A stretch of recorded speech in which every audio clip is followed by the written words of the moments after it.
Hello, everyone, and welcome to the webcast. My name is Christine Dursey Davis. I'm the Executive Director of the Ohio chapter of the American Planning Association and Chair of APA's New Urbanism Division. And today is November 15th, and we will be hearing the presentation, Current Topics in Planning Law, from Cannabis to the Fast Track.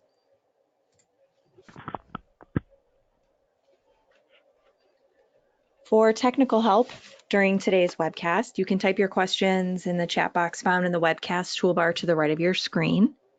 And for your content questions related to the presentation, you can type those again in the chat box located in the webinar toolbar. We will answer those at the end of the presentation during the Q&A. Coming up on your screen is a list of our sponsoring chapters and divisions for 2019. So thanks to all of those chapters and divisions for joining us and for making these webcasts possible and free to members. Today's webcast in particular is sponsored by the California chapter of the APA, so thanks to them for joining us.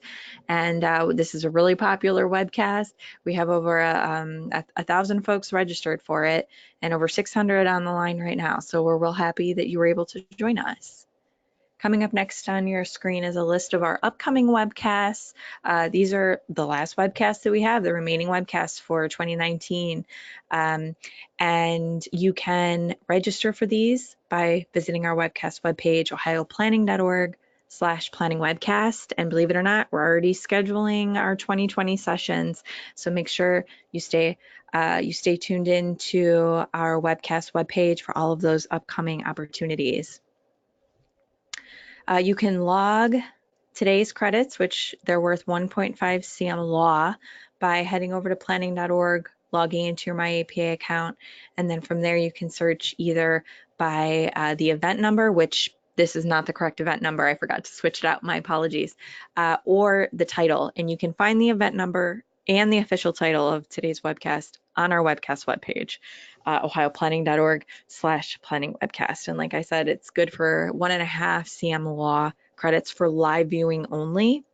We do have some recorded webcasts that are available for distance education on demand. We have a law and an ethics available as well. And you can, again, get all the info you need for that at our webcast webpage, ohioplanning.org/planningwebcast. And like us on Facebook, Planning Webcast Series, to receive up-to-date information on our sessions. And we also ask you to head over to YouTube and hit the red button, subscribe to our channel, Planning Webcast. If you do, we have over 300 webcasts available. We have over 2,000 subscribers. We record all of our sessions and we make them available on our YouTube channel. We also have a PDF of the presentation. We'll have that available at the conclusion of today's session, and that is at ohioplanning.org/planningwebcast. So that's it for my intro. I am now going to turn it over to today's speakers. Stephen, if you're there, I'm going to verbally turn it over to you. And Amara, I'm going to be turning those controls over to you. So Stephen. Thank you, Christine. And good morning to those of you in the West, and good afternoon to all the rest. Thank you for joining us today. My name is Stephen Villegas, and I'm a partner in the law firm of Burke, Williams, and Sorensen. We serve clients throughout California out of 10 strategic office locations. I work out of our Oakland office, advising on and litigating myriad land use and environmental law issues, most notably the California Environmental Quality Act, or CEQA, for a broad range of both public and private clients. I'll be your moderator today because I also serve as the legislative director on the board of the APA California Chapter Northern Section, which developed and is hosting today's webinar. Okay, let's get started. I'm excited to introduce our speakers and kick off our excellent program today, which will cover cutting-edge land use, planning, and permitting issues concerning commercial cannabis and affordable housing laws. Both of today's speakers, Robert Selna and Amara Morrison, are attorneys at the law firm of Wendel Rosen.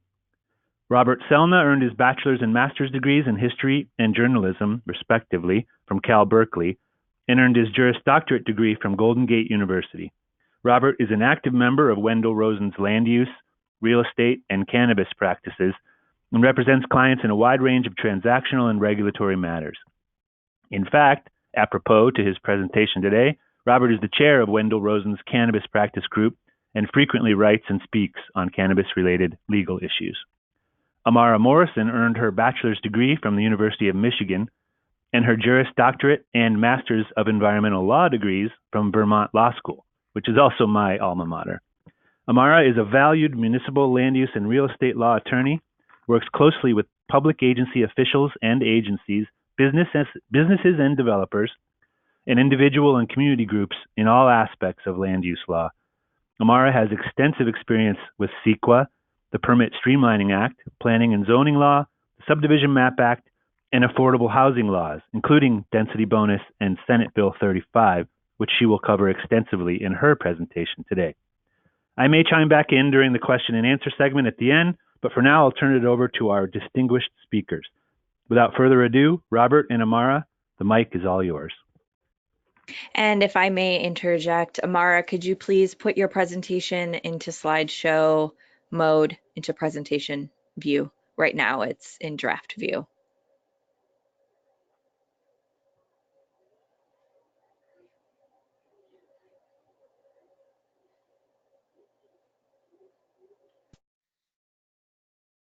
Amara, are you there?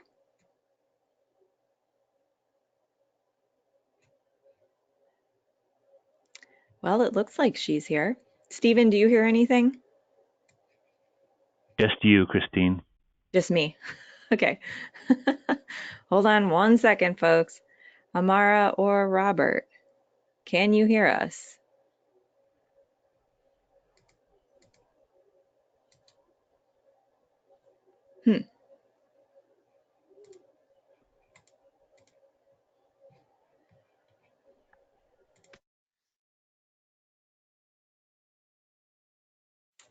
Well, this is interesting. Hold on, folks. Give us a second. It appears that, whoop, we're starting to hear them maybe. Amara, are you there?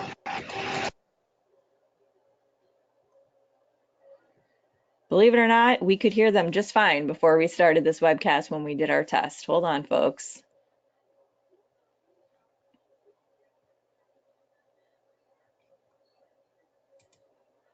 I'm just going to take away the screen for a moment. I'm not quite sure what's going on.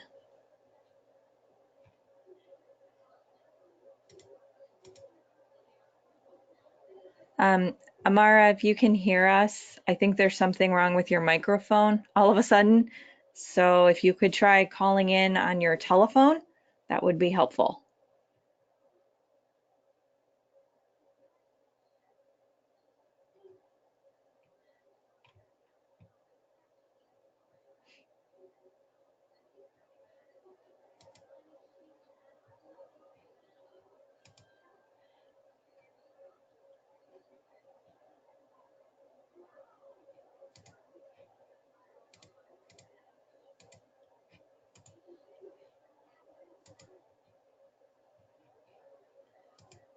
Just give us a second, everybody.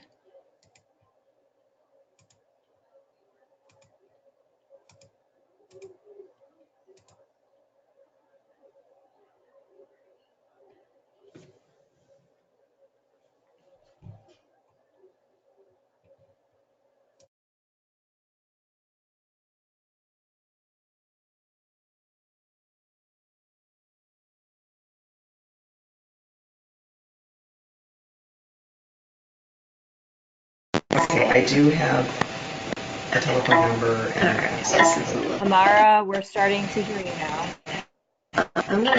We're starting to hear now. Okay, we were not able to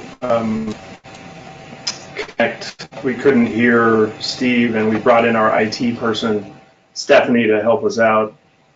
Okay. Okay. So you're trying to show the screen, or what do you? I want to show this, and we want to go to presentation mode. Down here. Presentation mode is this thing.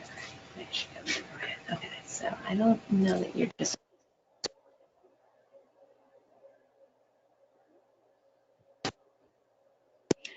If you can hear us, we can see your presentation, but we can no longer hear you. I'm going to ask again that you please call in instead of using your speaker.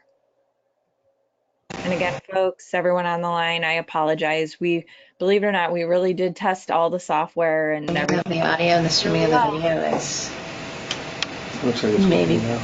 Is it? Can you hear us? Can you please call in with your telephone?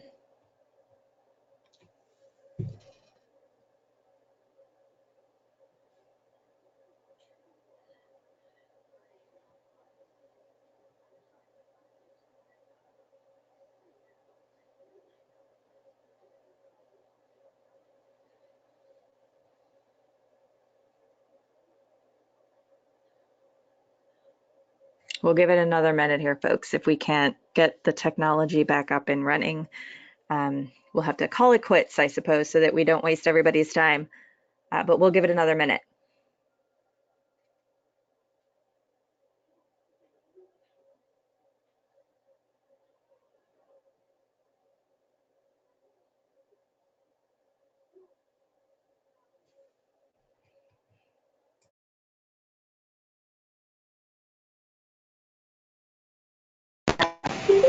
Please enter your access code.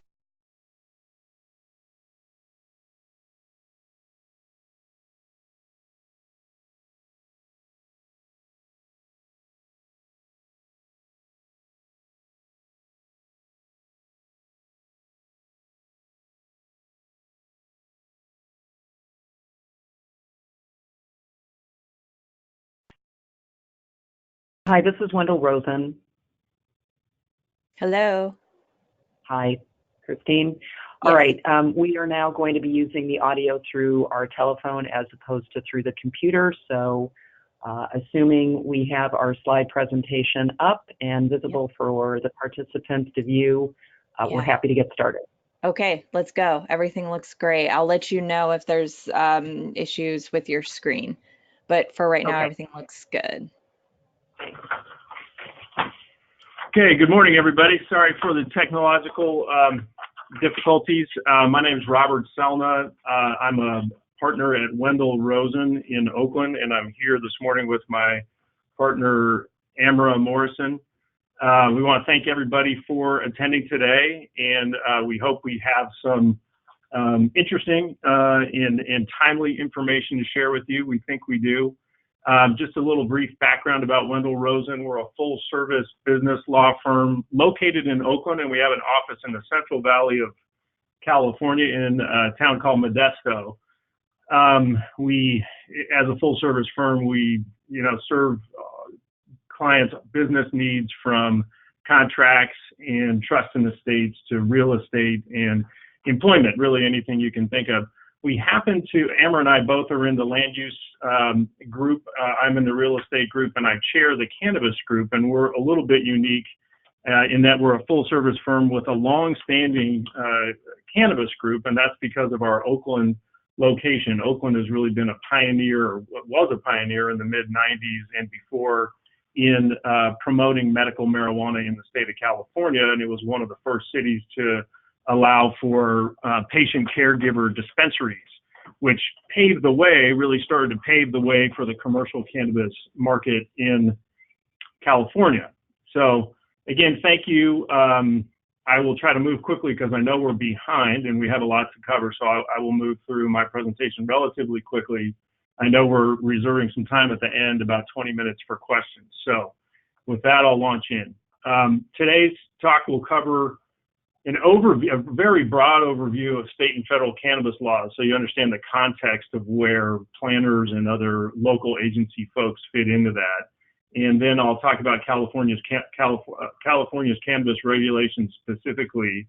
And then I'll give an overview of what local jurisdictions, how local jurisdictions have applied their permitting and license type and their application processes and their agency roles. And then I'll spend a little time talking about taxes, which is an extremely important issue and has had a direct impact on the growth or lack thereof of the California cannabis market.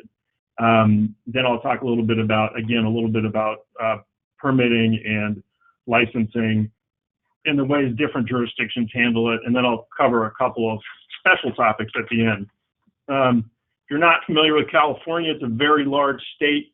It has 58 counties and 482 cities. I put a map of California up here just to give you an idea if you're not familiar with it. Sorry, I have to interrupt you, Robert. Are you still on your first slide, or do you think you're on a different slide? I think I'm moving forward my slides on my computer. Okay, we're not seeing them. So I'm sorry, folks. I'm just going to pull them up myself on my end, and I'm going to take the controls. You're just going to have to say next slide when you want me to change slides. Okay, sounds good. All right, hold on one second. Let me get So some I'm on the emails slide I can that fire says it up. I'm on the slide that says California cities and counties.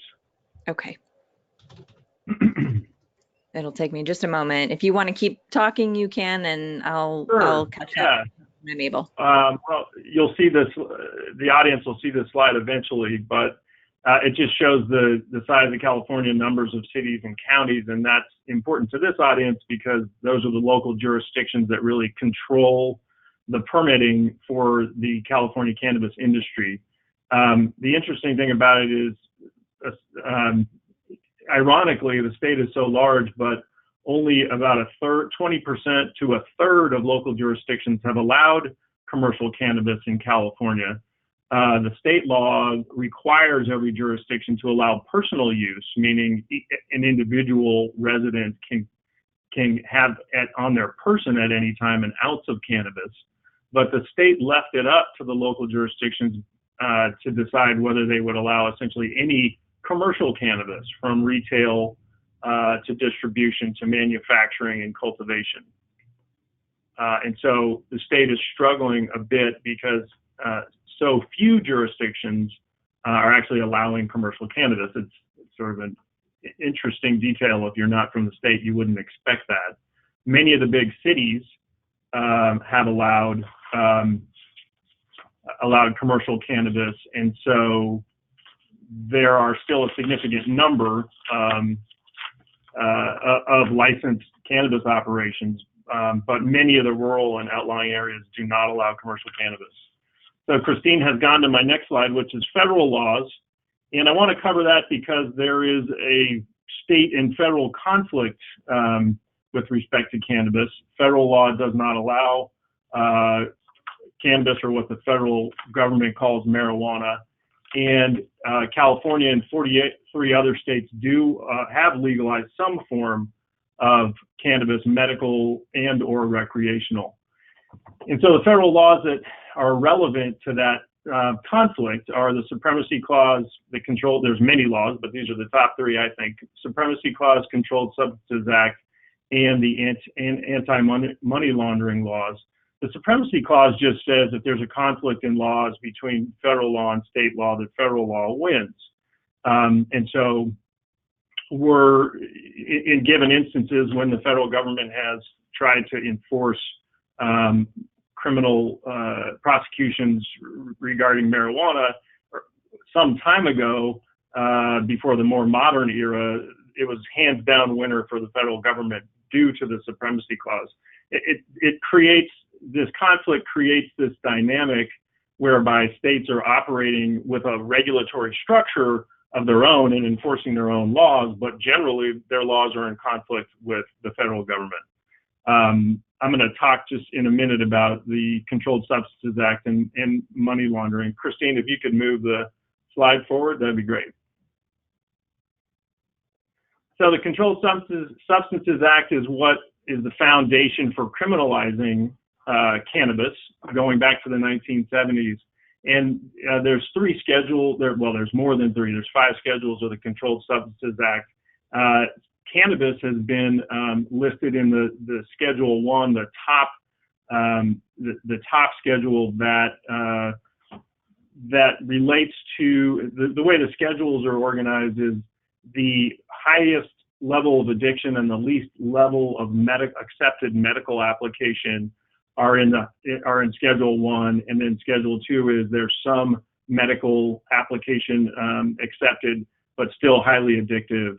and then Schedule 3 through 5 is considered to be potentially addictive, but some medical application as well.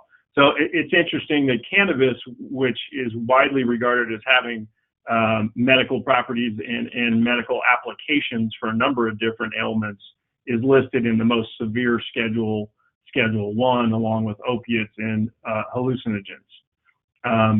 There's a lot of folks in California and other states that believe cannabis shouldn't be on this list at all, and certainly has a number of medical applications. Okay, next slide. So the anti-money laundering laws are what make it difficult to transact in business for the cannabis industry. I think most people think that money laundering laws are, somebody does an illegal act, they're trying to cleanse the money of the illegal act, and they put that money into some other business of their own. Say a drug dealer gets into the development business and launders the money through the development business. But there's another side of the law, which is accepting money from illegal transactions.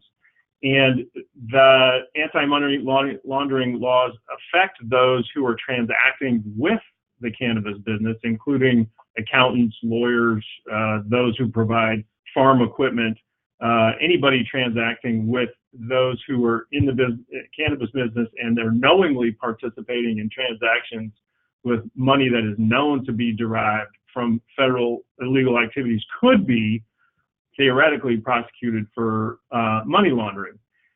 So that creates a pretty significant issue in California and other states that have legalized cannabis, because state and local governments are taking money by way of taxes and fees from cannabis companies that they know are participating in transactions that are illegal. And so this, as you might imagine, causes a significant concern for cannabis businesses, but it also restricts banking. Next slide, please.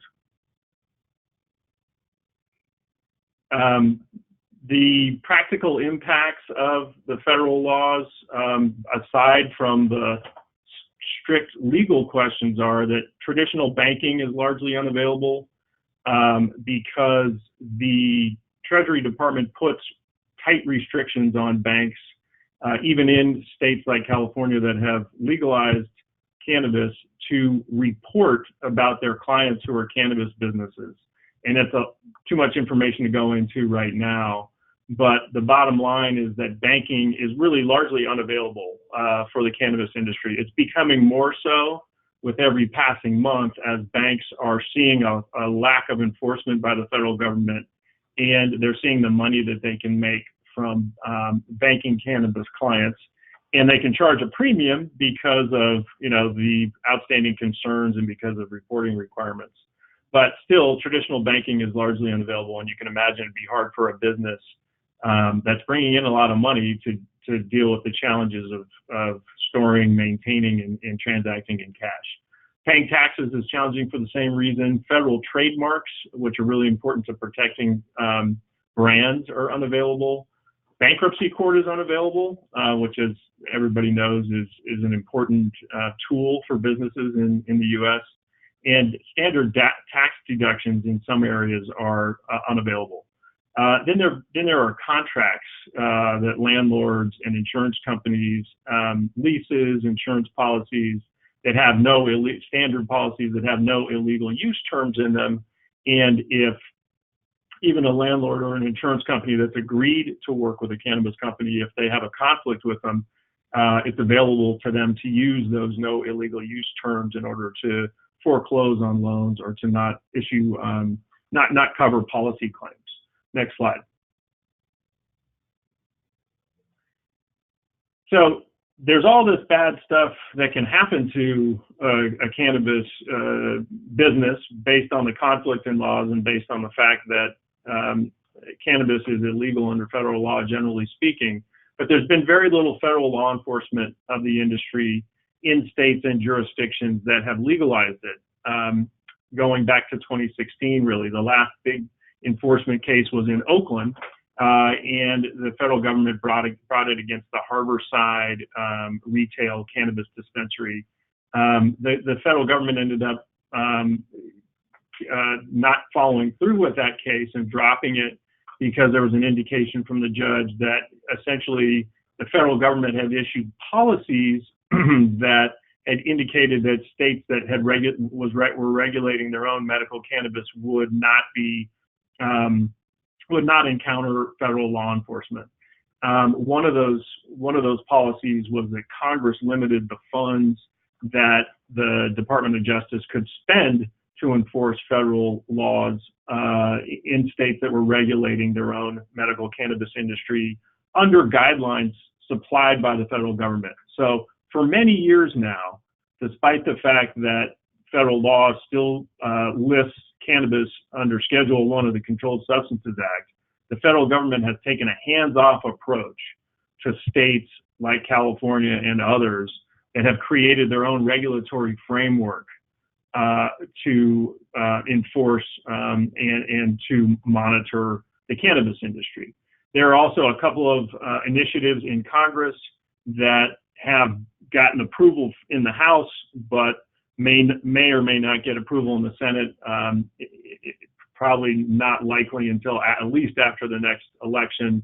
One, the States Act would put regulation formally in the hands of states, and that hands-off approach by the federal government would be formalized. The other is a banking act that would essentially turn over banking in states that were regulating their own cannabis industry to those states. Next slide.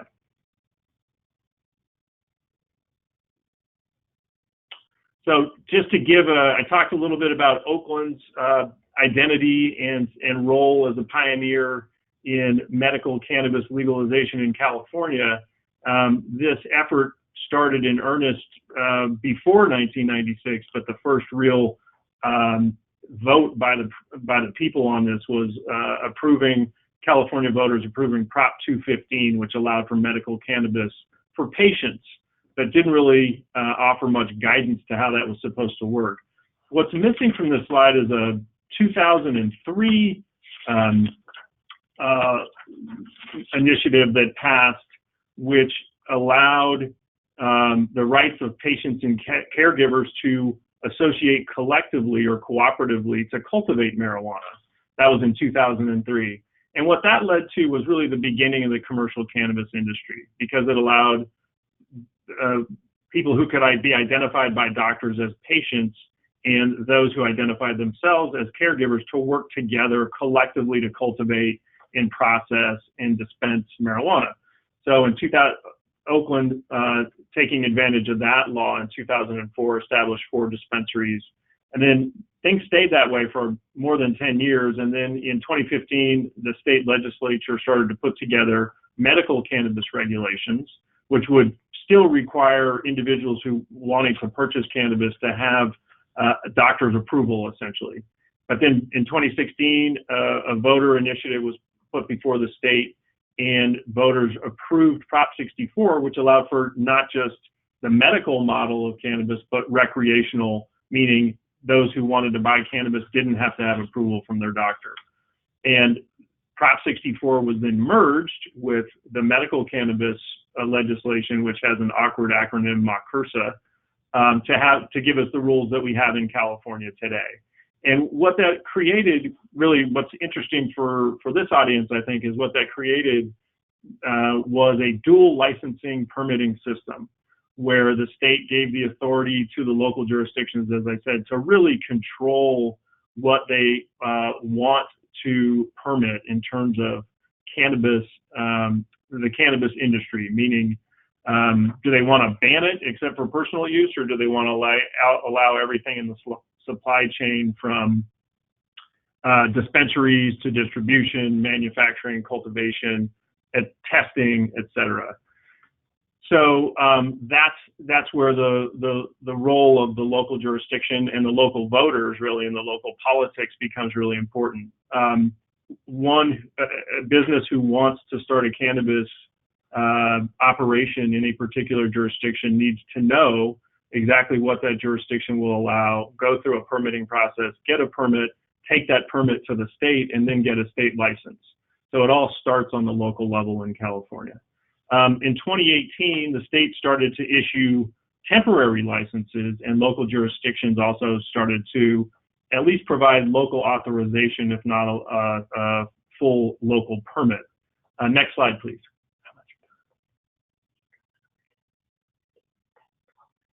Okay. So I just went over this. State law, Malcursa, allows every city and county to determine their own permitting and or to ban everything but personal use. Next slide, please. So a big issue in California and other states that are regulating and legalizing cannabis is taxes. And it's been a significant issue in California. Basically, cannabis from cultivation to a transaction is taxed about 4 times, and it's taxed at a high level. There's a cultivation tax. You can see here there's an excise tax. There's a local gross receipts tax, and then on top of those taxes, there's a standard sales tax. And so a consumer's markup based on taxes is 30 to 40% in addition to the cost of the product. Next slide. So with respect to what happened in 2018 after legalization kicked in California, there were some interesting results. The regulations were finalized, which is great because the industry had been waiting for them for a really long time to know how they were going to operate their businesses in compliance with state law. There was something created actually by the legislature called a provisional license, which lasts for a year. The reason that was created was that most of the industry was operating on temporary licenses, which could expire after 3 months, and the state wanted to give those businesses that were complying some more certainty.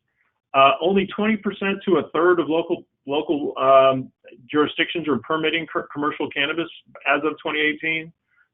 There were 2.5 billion in legal sales, well below the 5 billion expected, and the tax intake was lower as well. There were efforts to lower taxes in the state legislature that failed, and that's because once taxes are established, legislators are loath to bring down the revenue that they'll bring into the state typically. So as a result of this, there's been a thriving black market in California. It's much bigger than the legal market. As an example, only 3% of cultivators in the state are licensed. I mentioned that most companies were operating on temporary licenses. And then after the last election, some additional jurisdictions joined up to allow for cannabis uses, but the number 20% is to 1/3 is what's been quoted most recently. Next slide, please. So in 2019, what we've seen is same problem. 20% to a third of locals are permitting commercial cannabis. This is a really interesting statistic. 76% of cities and 69% of counties in California have banned retail cannabis stores altogether. Which when you hear a state has legalized cannabis, you don't think that, you wouldn't expect that you'd only be able to buy it in 25% of the cities. Expected sales are expected to go up a little bit this year to 3.1 billion, which is making the state happy that at least it's going up. But the black market is still 8.7 billion in illegal sales. So it's still twice the amount of legal sales. And a big reason that problem exists goes back a couple slides, which is the enormous tax burden that's placed on legal complying businesses. Many operators who were around back in the gray area days or before legalization have said to themselves, look, it's too expensive to do this. I might as well go out of business or stay illegal, and the threat of enforcement is not so great that I'm going to stay illegal until something happens. So you'll see the numbers are pretty small, really, in terms of total numbers. Retail, distribution, and labs, 2,600. Manufacturers, 392. Cultivators, 3,800. That's a fairly big number, but again, it's an enormous state, so those numbers aren't very big. And just a couple of weeks ago, the state suspended 394 licenses, which was 5% of all licenses, and those businesses just were failing to comply with some of the rules. I'm not going to spend any time on it, but hemp, a cousin of marijuana, which is also cannabis, is gaining momentum in the California legislature and will do so next year. Next slide, please. Okay, so now we're getting to the part that really applies to planners.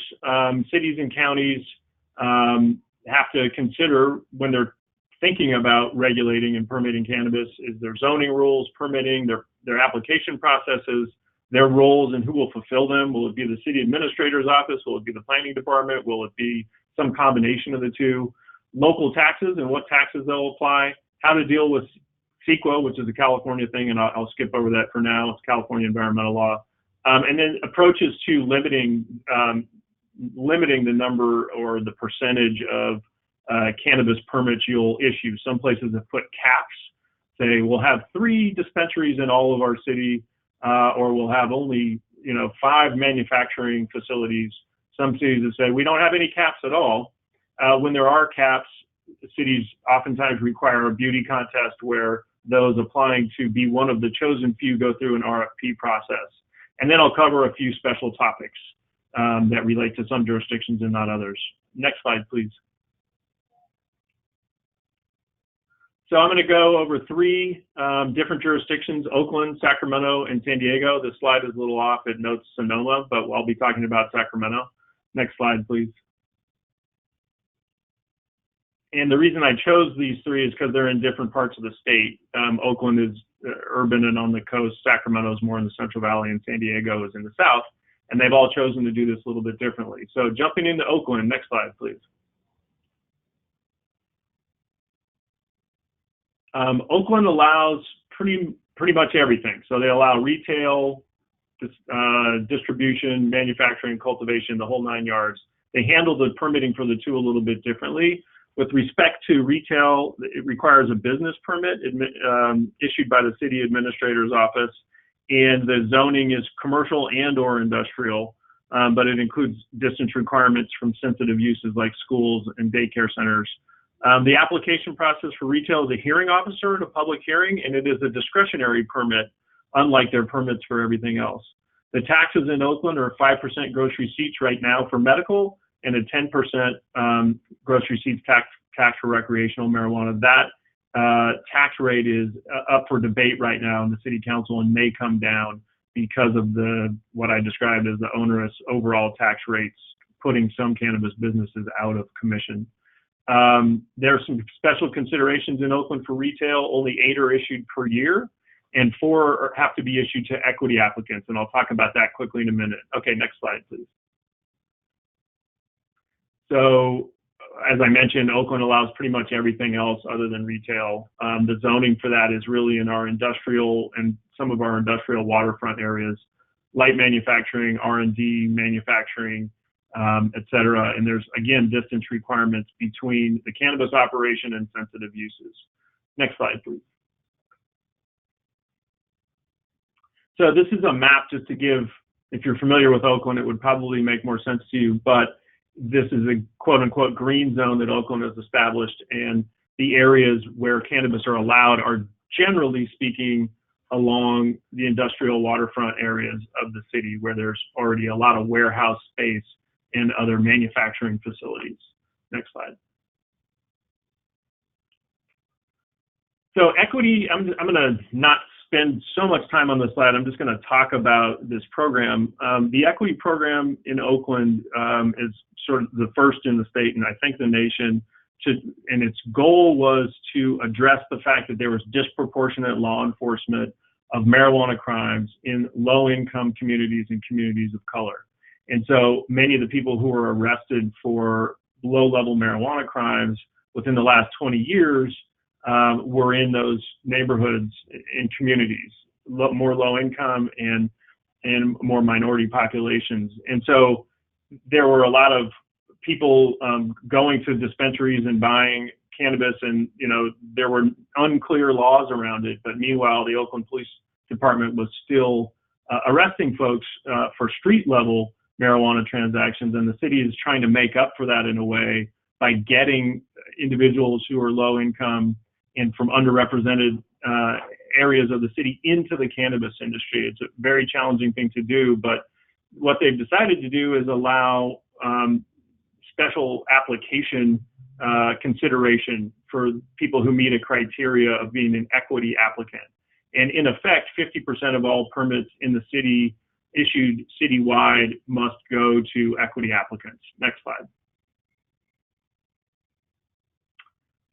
Sacramento is in the Central Valley of California, and it has its own set of requirements. And again, I want to give a little geographic survey here. So I'll talk about Sacramento for a moment. Next slide. So Sacramento allows everything, or at least until recently, everything except for storefront delivery. They do allow delivery only, meaning no storefront. That may have changed since the last time I did this presentation. Local jurisdictions are tweaking their permitting rules all the time, but when I did this several months ago, they weren't allowing storefront retail.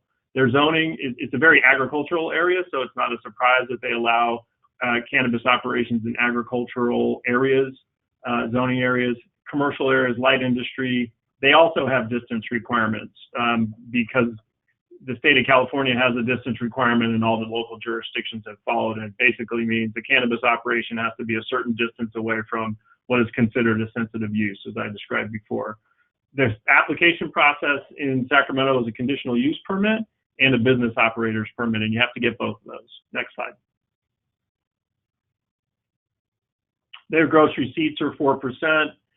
They have cultivation caps, meaning a limited number of cultivation permits in certain neighborhoods, and they add an additional tax on top of their gross receipts by requiring, in certain zones, requiring applicants to do what's called a neighborhood responsibility agreement, which is like a development agreement and adds a tax burden to the license holder. Next slide. So San Diego is way down south on the border of Mexico, and they handle things a little bit differently than both Oakland and Sacramento. Next slide. So they, in San Diego, allow all license types, but they only allow 36 total operations in the city. It's interesting, San Diego is a fairly conservative community, big Navy town, older population. And so they've sort of taken one step. Yes, we'll allow medical and recreational cannabis and all the license types, but we're going to put a pretty strict cap on the total number. Their zoning is mostly limited to industrial areas, and their distance requirement is 1,000 feet, which is further distance requirement than most jurisdictions.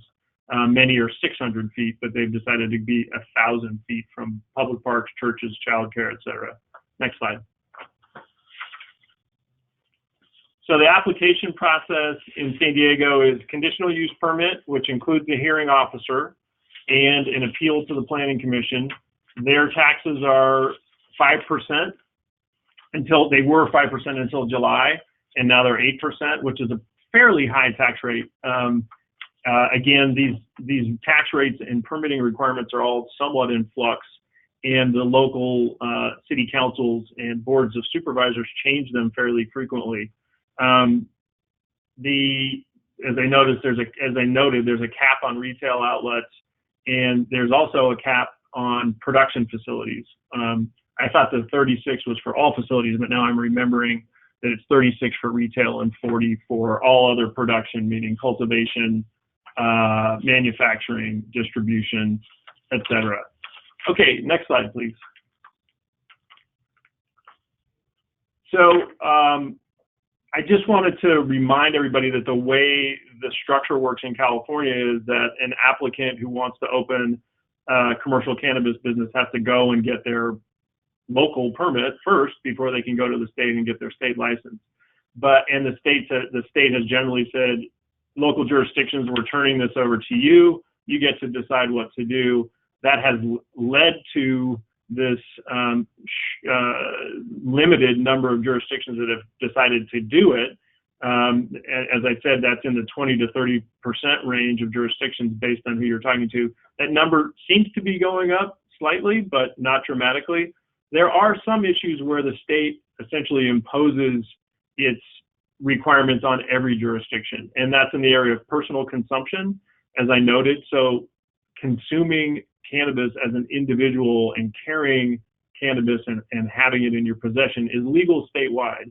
up to an ounce, and you don't need to have a doctor's permission or a medical marijuana card to do that.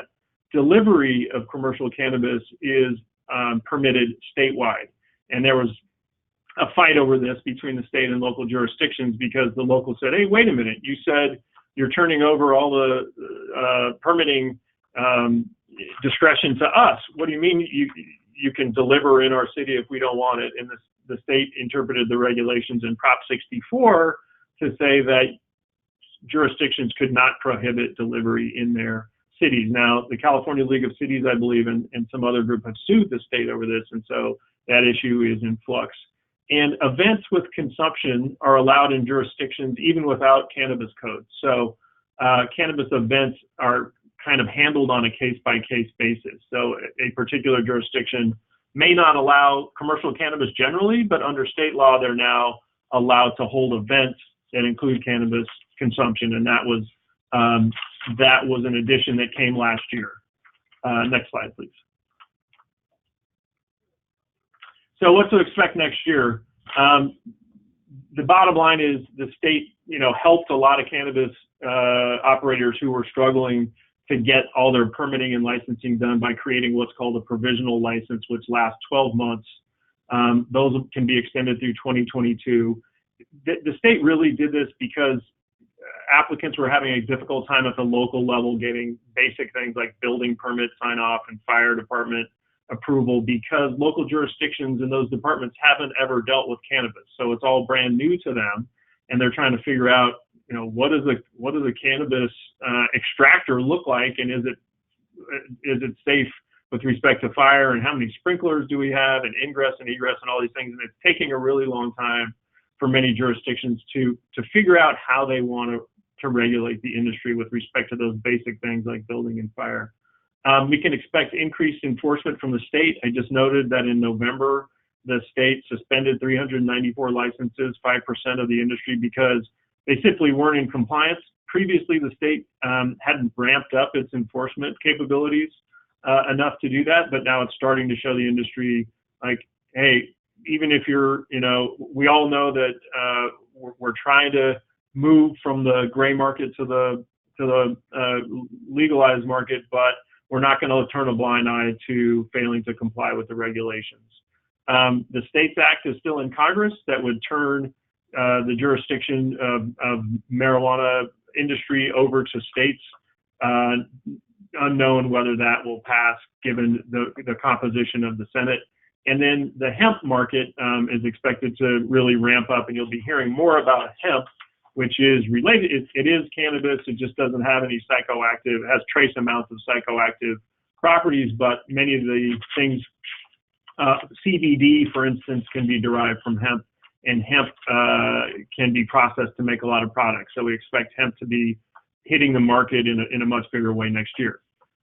Next slide, please. Okay, so that's it for me. Thank you very much for your time and attention. I'm sorry about the technological glitches at the start. Now I'm going to turn over the presentation to my partner, Amara Morrison, who's going to talk about some important housing and development updates in California. All right, well, good afternoon, everyone, and I'd like to thank the APA, Christine, and Stephen for the opportunity to address you today on issues related to SB 35 and 2019 streamlining legislation. I want to acknowledge that there are, as we understand it, many non-California participants in the webinar today, so I will try to explain the acronyms which we California practitioners toss around. I'll try to break down what those acronyms stand for the benefit of those of you who are not from California. I want to quickly reference the fact that my partner, our partner, Patty Curtin, and I were retained by the city of Cupertino about a year and a half ago to help the city process the state's largest SB 35 application. It involved an application for 2,400 units, half of which were affordable, about 1.5 million square feet of office space, and about 500,000 square feet of retail space. So we had a crash course in SB 35, how to process those applications. So I will try to infuse my presentation this afternoon with a little bit of the experience and takeaways from that experience. So today's agenda, I plan to do a deeper dive into SB 35 and its successor, AB 1485. And then I'd also like to talk briefly about a few streamlining bills which are effective this legislative session. So Christine, if you could advance to the next slide, please. I'd like to start out with some really staggering, what I think are staggering statistics here in California, and which I think has generated a great amount of concern on the part of legislators, which has resulted in streamlining legislation such as SB 35. California ranks 49th in the U.S. in the number of housing units per capita. The median home price here in the state of California is $610,000. Only about half of the Californians own their own home, which is the third lowest rate in the U.S., and it's also the lowest rate since World War II. One final statistic, and that is that a third of California renters have to spend more than half of their incomes on rent. So we have a considerable housing crisis and a considerable housing affordability crisis here in the state. So SB 35, which has been codified at Government Code Section 65913.4, was adopted in 2017 and was effective in January of 2018. And it really, it was intended to create a ministerial or non-discretionary review and approval process to help expedite certain qualifying affordable housing projects. Its intention is to target jurisdictions here in California which have not made adequate progress toward satisfying their regional housing need allocation requirements. I want to point out to the California planners here that the Department of Housing and Community Development, or HCD, did issue final implementing guidelines in November of 2018, and I would recommend familiarizing yourself with those guidelines. They did provide a lot of clarity, I think, to SB 35. Next slide, please. So as I mentioned, the intent of SB 35 is to really facilitate and expedite the construction of affordable housing and to help mitigate against high housing costs. As I mentioned during my statistical briefing, the legislature has found that access to affordable housing is a matter of statewide concern, and therefore has declared that SB 35 is applicable to charter cities and counties as well.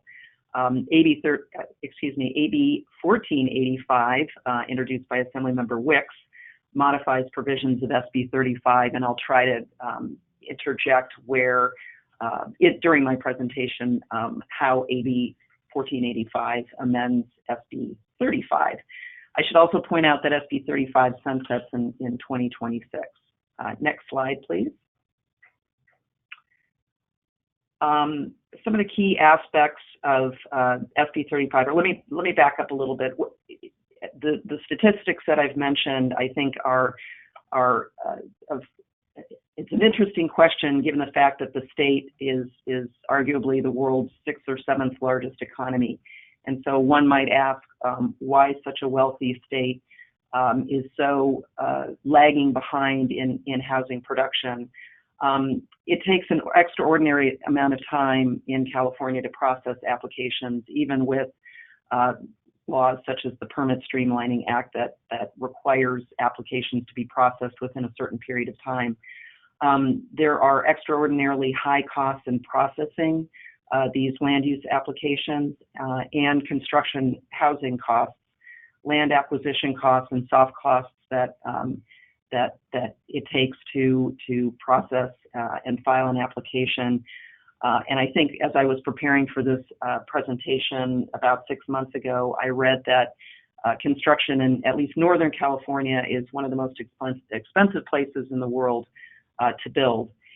And there is just a tremendous amount of public opposition in many jurisdictions, and the California Environmental Quality Act has proven to be an effective obstacle to approval and processing of qualifying projects, housing projects. And then there is also the power of the electorate in the state of California by the use of referenda and initiatives. So it has been extremely challenging in recent decades to get projects approved and under construction. So key aspects of SB 35, as I've said, project approval is streamlined and ministerial. It's not subject to any kind of discretionary review or approval. And if a project qualifies, it can be approved in 180 days or less. I'll go into relevant timeframes in a moment. It provides extremely limited public review opportunities. And critically, SB 35 applications are exempt from CEQA because CEQA specifically only applies to discretionary actions. And as I've said, SB 35 review and approval is ministerial. Next slide, please. So the first question is your project eligible for SB 35? The project has to be located in a jurisdiction that the Housing and Community Development has determined has issued less than its share of building permits to meet its regional housing needs requirement by income category. And the determination, one can find whether your jurisdiction qualifies for SB 35 processing and in what income category through the HCD website. That website is supposed to be updated on a quarterly basis. The last time it was updated was June of 2019. 28 jurisdictions currently meet their RENA numbers. There are 298 jurisdictions which are failing to meet their above moderate income requirements, and there are 213 jurisdictions which are failing to meet their below moderate, which is identified as low and very low income requirements. Next slide, please. So once a project is determined to be in an eligible jurisdiction, one needs to determine whether the project is eligible for SB 35 streamlining. And I think this is one of the primary reasons why only 3 development projects have availed themselves of SB 35 processing, and that is that the eligibility criteria is really fairly significant, and I'm not going to go through all of the streamlining checklist.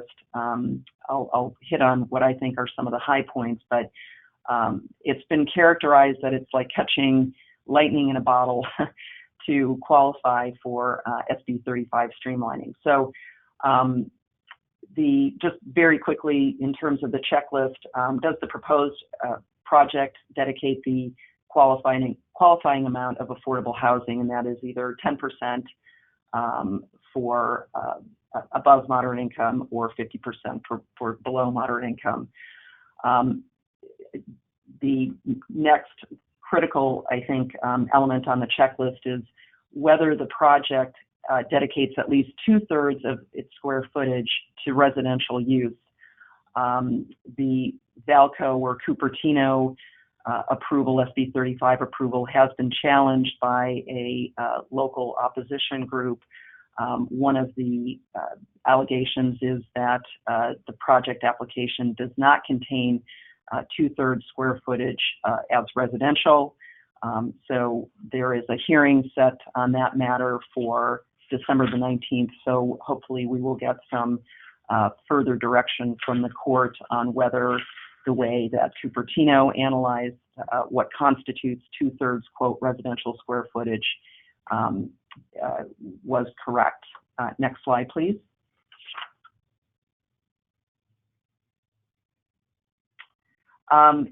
Does the project incorporate the payment of prevailing wage as a part of its project?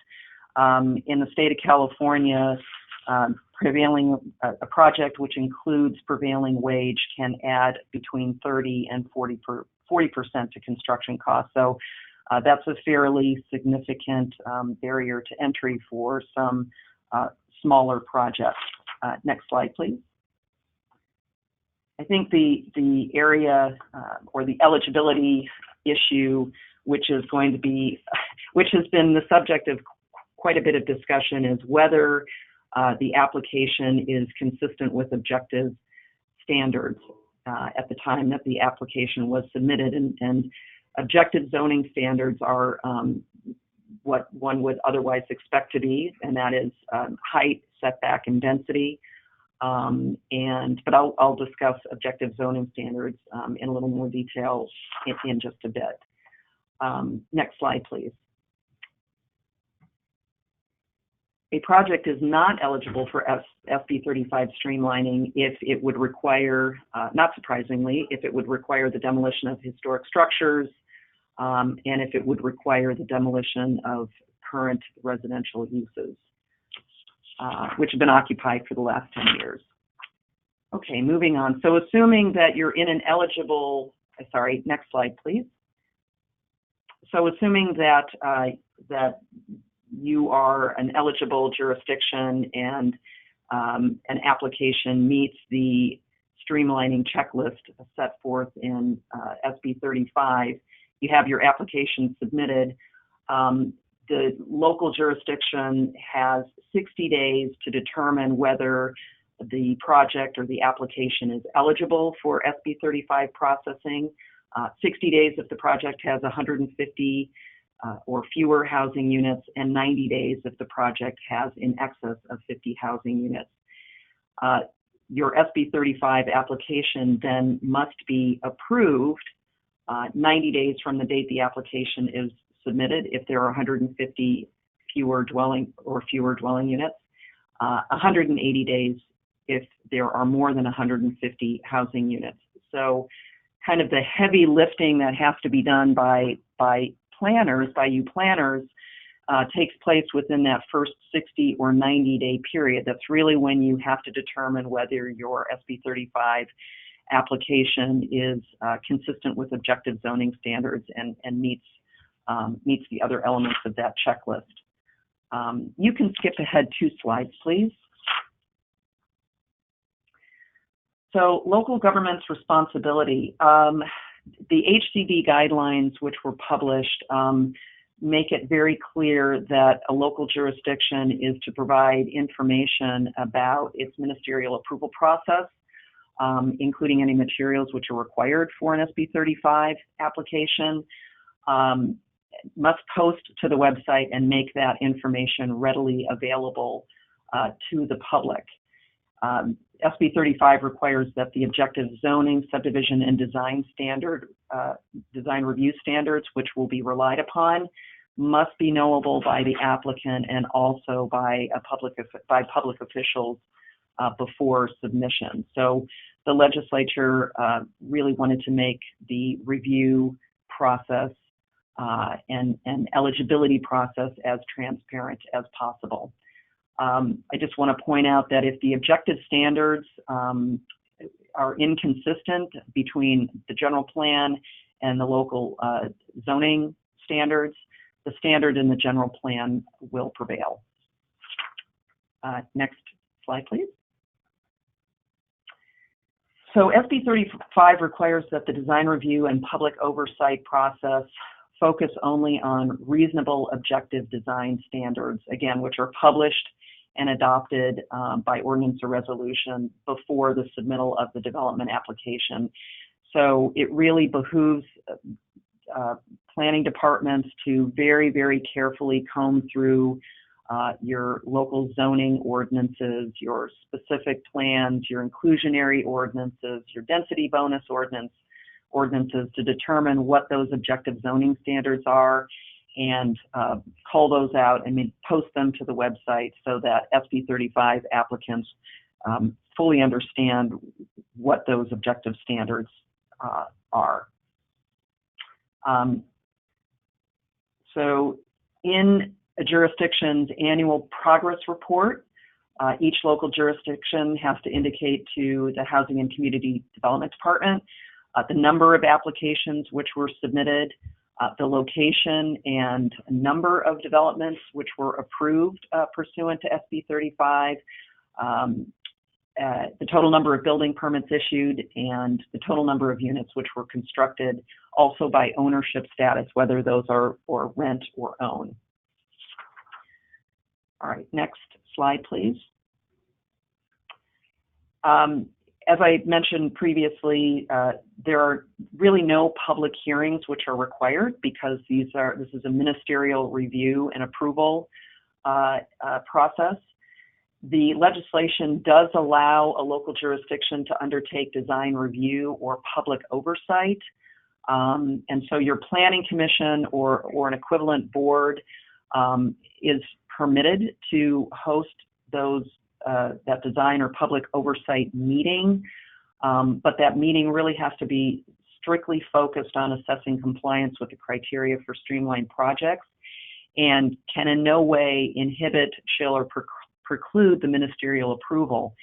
And so, you know, depending upon the nature of the project or the level of controversy, it may really be difficult to pull off that public oversight meeting in such a way that doesn't inhibit, chill, or preclude ministerial approval. So I think our words of caution here are, you know, if it's a fairly non-controversial or straightforward development application pursuant to SB 35, probably no problem in hosting a public oversight meeting to share the details of that application. But I think tread carefully if it's in any way a controversial project. Next slide, please. Okay, so very quickly, how long do SB 35 approvals last? For projects that include public investment in housing affordability, there is no expiration date. For projects that do not include 50% of the units as affordable, then the approval will expire after 3 years. AB 1485 clarifies that 3-year period runs from the date of final, excuse me, there's a typo in there, runs from the date of final approval action or from the date of final judgment. Okay.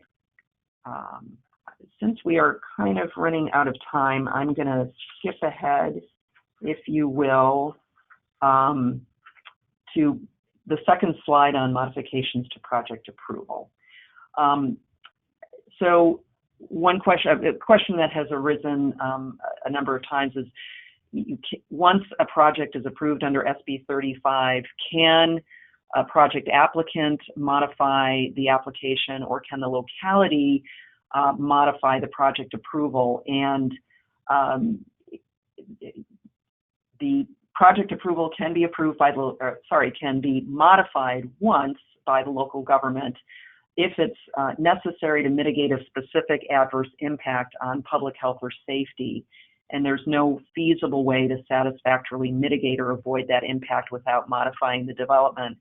I would suggest to California planners who are on attending this webinar that you take a look at the Housing Accountability Act for guidance, and that's found at Government Code Section 65589.5 for guidance on specific adverse impact. Quoting from the HAA, it means a significant, quantifiable, direct, and unavoidable impact which is based upon objective, identified, written public health or safety standards or policies or conditions that existed on the date the application was deemed complete. So if the project approval is going to be modified by the local jurisdiction, be very, very careful about documenting the rationale for that required modification. So let's switch to the next slide, please. So in the year and a half or so that SB 35 has been in effect, we wanted to point out what some of the issues are in implementing SB 35. As I referenced earlier, a big question is, what are objective zoning standards?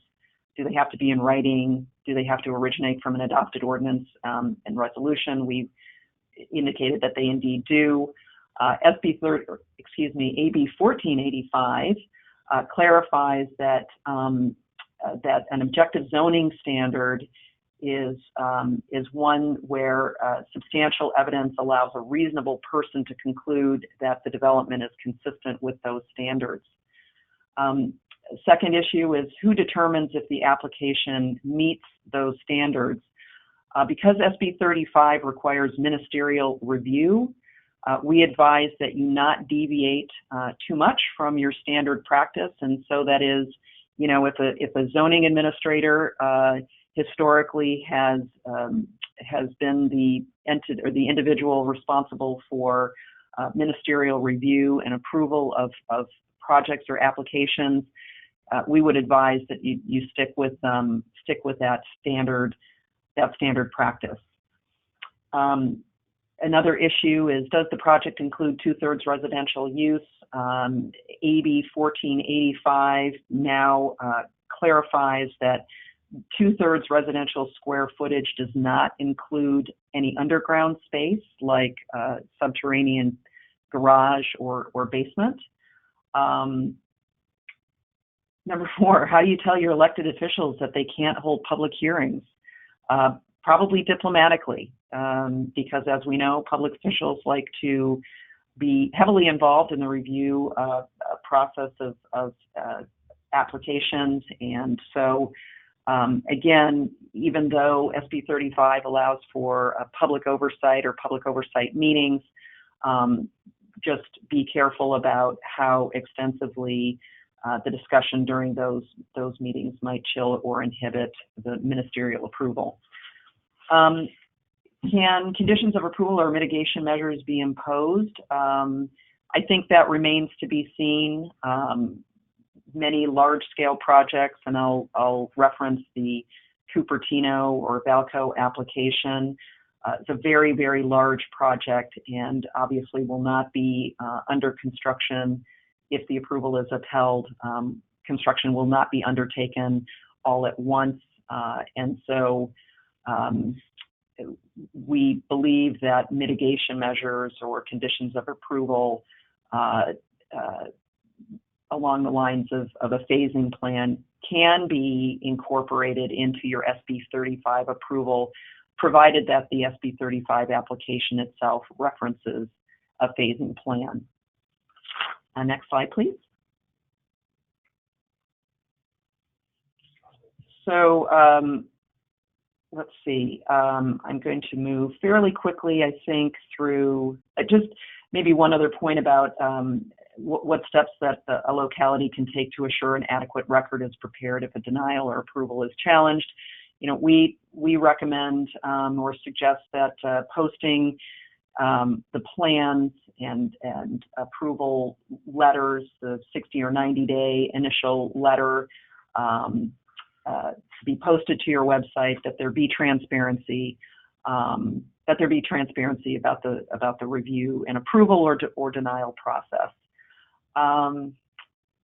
Let's see. So moving on to the next slide, please. As I've mentioned, SB 35 has only been used, I guess, on three occasions in 3 localities here in California, and it's because of the fairly significant barriers to entry or eligibility. And so Senator Scott Wiener, who introduced SB 35, attempted to introduce kind of a further expansion of SB 35, which is SB 50. I'd like to refer to it as the son of SB 35. It was tabled for the 2019 legislative session, and it proposed to expand on the streamlined ministerial approval of SB 35 by upzoning what are referred to as transit-rich or jobs-rich properties. Transit-rich are defined as those areas within a quarter mile of a bus stop or a half a mile from rail or train. jobs-rich properties are directly related to how long your commute is. It would have also allowed fourplexes by right in single-family zones, and it also proposed to link to the Housing Accountability Act, which I referenced earlier in the presentation, which requires localities to make very specific denial findings. Next slide, please. I've mentioned AB 1485, introduced by Buffy Wicks throughout the presentation, so I'll just quickly indicate that it really aimed to ease SB 35's high hurdles, and it attempts to clarify the 2/3 residential threshold and confirms that SEEK was not applicable to the Bay Area rapid transit and local agency zoning approvals of streamlined projects for very low and moderate income projects. Next slide, please. A very significant piece of legislation is SB 330, introduced by Senator Skinner and characterized or named the housing crisis of 2019. You'll see a lot of similarity or similar references to SB 35, and that is that a housing development is defined as residential projects and mixed-use projects, again, using that 2/3 square footage residential threshold. It also streamlines significantly the review and approval process by limiting the number of hearings to 5, and hearings include what we traditionally think of as Planning Commission, City Council, notice public hearings, also includes meetings like study sessions. So it really attempts to truncate the sometimes protracted review and hearing process that housing projects can have to endure here in California. It shortens the time frames under the Permit Streamlining Act from 120 days to 90 days from following certification of your environmental document. And it also significantly freezes land use regulations and policies in effect as of January 1, 2020. It also prohibits an imposition of moratorium or number of housing units, number of building permits which are issued. Next slide, please. Also, for the California planners participating in the webinar, SB 330 requires localities to post a pre-application checklist on your website and then adhere to that checklist. So, and when a pre-application is rejected, localities must specifically identify why that application is being rejected as incomplete. It also changes the threshold or standard of evidence here. If a locality disapproves a project or conditions approval of a project to render a project infeasible, the locality must make written findings based upon a preponderance of evidence, which is a fairly significantly high threshold to meet. Next slide, please. 2019 legislative session also saw changes to accessory dwelling unit regulations. There are three bills in particular, and essentially localities must now ministerially approve accessory dwelling units within 60 days after receipt of a complete application.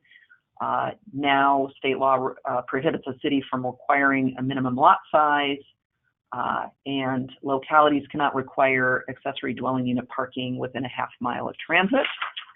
I'll also reference just 2 other bills, and then we'll open it up for questions. AB 1763 creates an enhanced density bonus option, including the potential for an 80% increase in base density and unlimited density bonuses for qualifying projects within a half mile of major transit stop under the state's density bonus law. And AB 101, which requires local governments to provide by right CEQA exempt approvals to, again, certain qualifying navigation centers to move homeless Californians into permanent housing. And with that, I will close, and Rob and I are happy to try to answer questions from participants. Thank you. Wonderful, thank you. And we do have some questions coming in here. The first one, I'm just going to jump right in. Very back in the beginning, Rob, if maybe you could answer this one. Can you take out a mortgage for a cannabis business? You can, but it has to be written in such a way that if you're the borrower, it has to be written in such a way that it doesn't have a sort of a universal illegal use clause, which states that if the premises is used for any illegal purpose, the mortgage can be called in. So the concern there is, without special language that sort of tailors what is a typical illegal use clause, a borrower would have some risk. As a cannabis operator borrower would have some risk with a standard mortgage. Okay, thank you. For either of you, does California permit municipalities to charge impact fees on cannabis businesses? And if so, is there a cap? The start of that question, does California allow it? That's correct. Impact fees on cannabis businesses. Yes. I don't know. Well, I can't address the specific to cannabis uses, but certainly California California law authorizes the imposition of impact fees. I don't know that that a local jurisdiction would be able to charge different impact fees or levy different impact fees related to cannabis unless I think it made specific findings or a nexus study determined that a cannabis use has a different impact on traffic or any other excess use on I can only imagine parking or traffic. So different and distinguishable from other similar situated land uses within the jurisdiction. Yeah, the way I would answer that question is I have never seen it done. There may be jurisdictions that have tried. I have not heard of that. I have not been asked that by a client before. All right, thank you. Next question. And maybe this one will be for Amara. Can you summarize which of all of the housing laws you went over, which are actually in effect and which are still pending legislative approval still? All of the pieces of legislation that I mentioned during the call are in effect. So the only one, SB 50, went into basically suspense during the legislative session, this year's legislative session.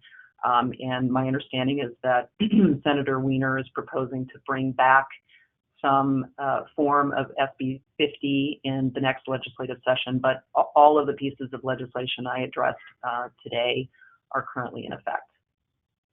And I will say that SB 35 and 1485 do have sunset provisions, so I would suggest taking a look at those particular pieces of legislation to understand how long those last. But essentially, it's 2026 or 2025. Related, SB 330. One of the slides noted EIR. So has it been signed? SB 330, yes, has been enacted. Okay. This is Steve. I would just jump in and note, I believe SB 50 was tabled and is not state law, but it's still possible it could be reconsidered and adopted next year. Yes. Okay, thank you. Next question. This is getting into the weeds a little bit, but I'll ask it anyway for Amara. SB 35 does not define what a transit stop is. Can cities define this for themselves? Is there a guideline? I would suggest that you look at the more recent legislation, and let me quickly refer to that. 1485. Yeah, 1485. Well, I think it's it's actually. I would look to SB 50, which attempted to define, transit rich as being within a quarter mile of a bus stop, or a half a mile of rail or train. And I think those are fairly consistent references in a variety of pieces of legislation. So, I think in more rural jurisdictions, which, maybe are relying on train or potentially bus, you might be able to define it differently than state law, but SB 35 itself does not define, my recollection is, does not specifically define that transit distance. Okay, thank you. It's 3:30. Well, at least on the East Coast here. So we're going to go ahead and wrap up. We do have some other questions. So folks, if you didn't get your question answered, just feel free to reach out directly to our panelists who can, I'm sure, help you out. A couple quick things. One, we are recording this webcast. It will be available on our YouTube channel. Just search Planning Webcast when you get over to YouTube and we'll pop up. And we will have a copy of this as a PDF that will be available on our webcast webpage, ohioplanning.org/planningwebcast. So Amara and Rob, thank you for joining us. And Stephen, thank you to the California chapter for hosting today's session. Thanks. And everyone who hung out on the line with us for a few minutes, thanks for your patience as we hit our technical issues. So everyone, have a great weekend and we'll talk next time. Thank you.